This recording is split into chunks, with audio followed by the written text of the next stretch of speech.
Hey guys, I'm Jaden Dupree, and today I'm going to show you common safety shots and how to execute them. Let's get right into it. Alright, so our first safety is going to be in this position right here. We have the 8 ball on the rail, cue ball pretty much straight across from it. This works in a wide range of positions, not really from over here, but anywhere from straight on to the right of the 8 ball, this shot is going to be available to you for a safety.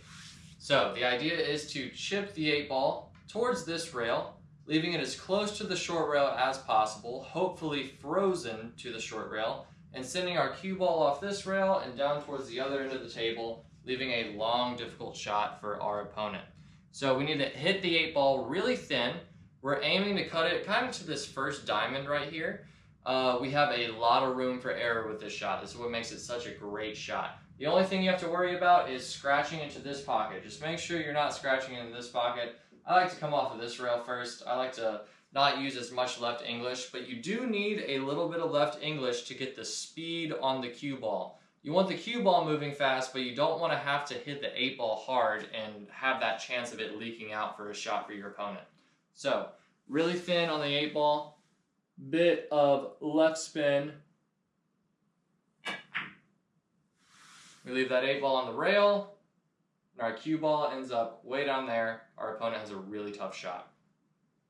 So our second safety shot is going to be the common response to that safety shot that we just played. So we find ourselves in this position. We don't want to take on the offensive bank. We feel it's too risky. Maybe we missed one before. It's a pressure situation. We just want to play safe, a containing safety. So one idea is to chip the 8 ball towards this rail, close to the second diamond. Again, the closer to the rail, the better. And then our cue ball will come out this way, pretty much exactly where the 8 ball is. You want the 8 ball and the cue ball to pretty much be mirror images of each other across the rails, both as close to the rail as you possibly can get them. So a little bit of outside spin I always put on this, just to help that 8 ball spin towards the rail. And this shot is all about speed. It's a 100% speed shot. All of these shots rely heavily on speed, and these are all shots that you should practice consistently. And here's how this one looks.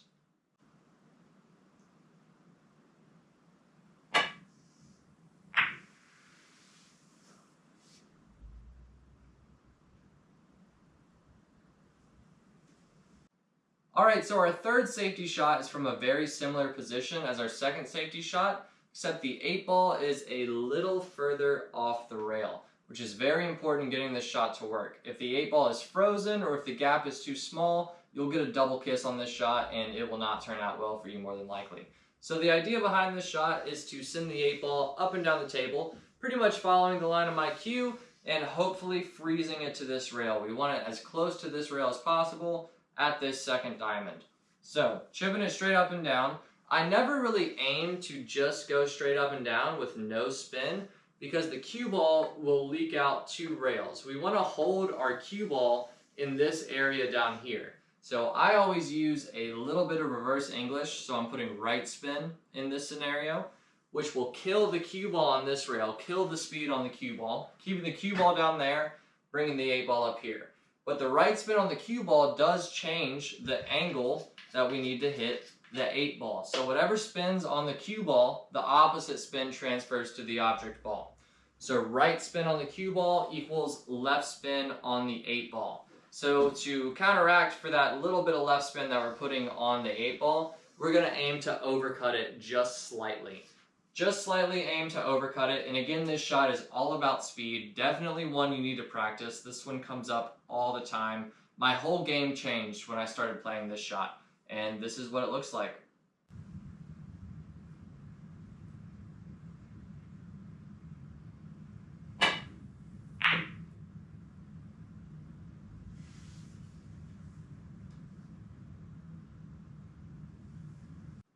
Alright, so for our fourth safety shot, we're going to be switching to a 9 ball scenario, and this is going to be our first example of a two-way shot. So what is a two-way shot? It can be offensive and defensive at the same time.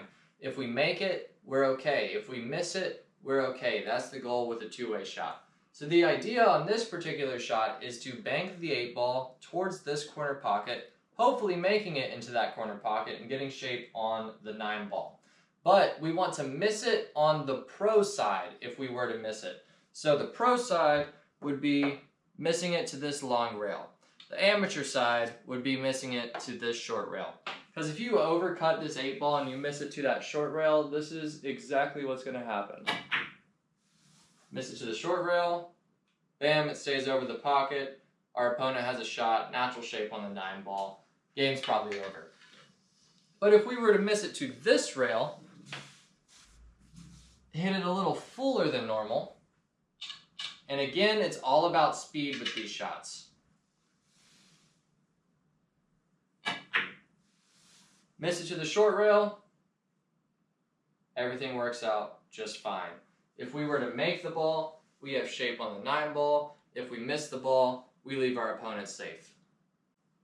Alright, so our 5th safety shot is one of my personal favorites to hit, and probably the easiest to execute out of all the shots I'm going to show you today. It's just a simple stop shot, but I feel like this safety goes overlooked all of the time. People try to bank this ball. I don't understand what they're doing. There's an easy safe right there for you.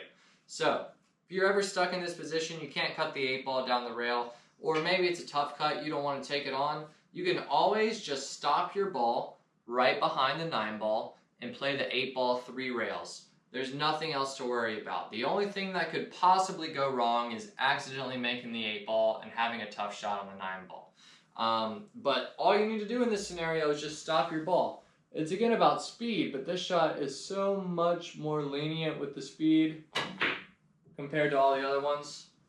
Look at that.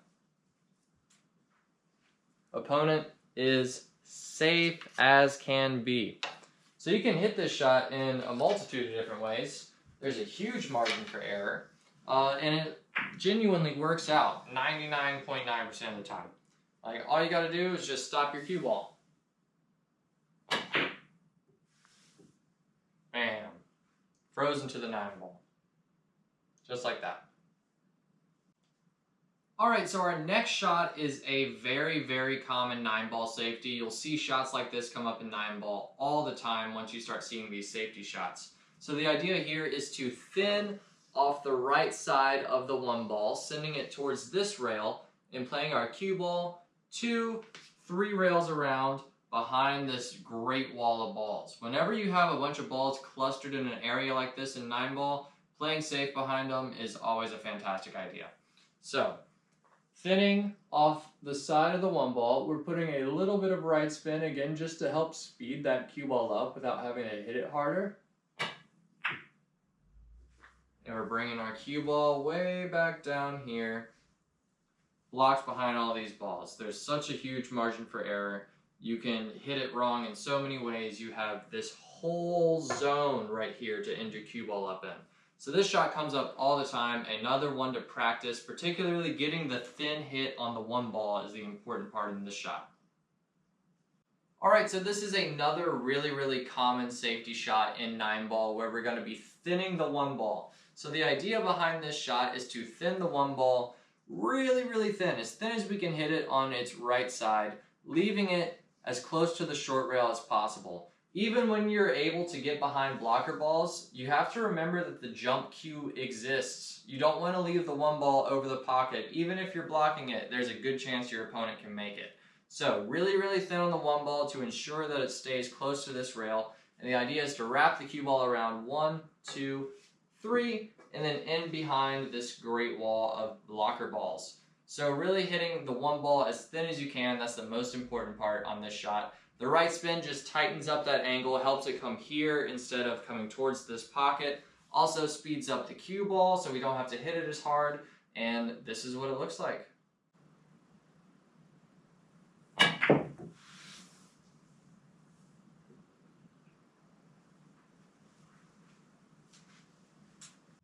Alright, so lastly, I just wanted to introduce you guys to an awesome game that you can either play by yourself as a drill or with your pool buddies that will definitely improve your safety game.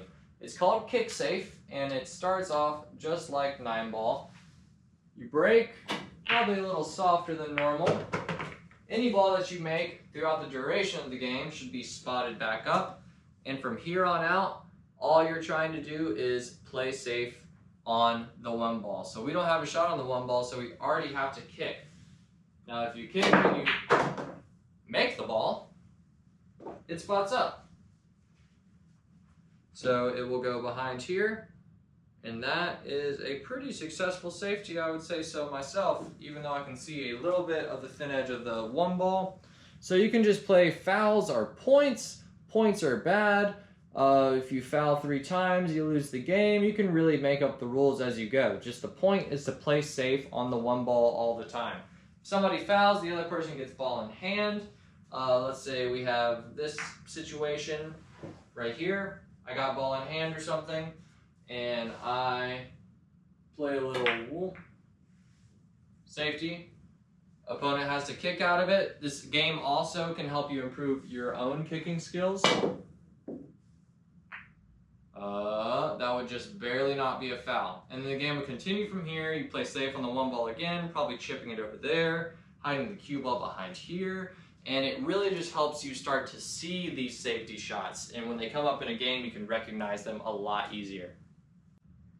Alright, so I hope you guys enjoyed the video. I hope you learned a few new shots that can help you win some more matches. Defensive skills are absolutely essential to being a good pool player. So definitely practice these over and over and over again. The speed, the speed, the speed. It's the most important part. You just have to get used to it. It's just muscle memory. So if you enjoyed the video, leave a like down below. If you want to see more content, consider subscribing to the channel. We're almost at 200,000 subscribers, which is absolutely insane. Hopefully we can get there soon. I appreciate all of you that are already subscribed, and I'll see you in the next video.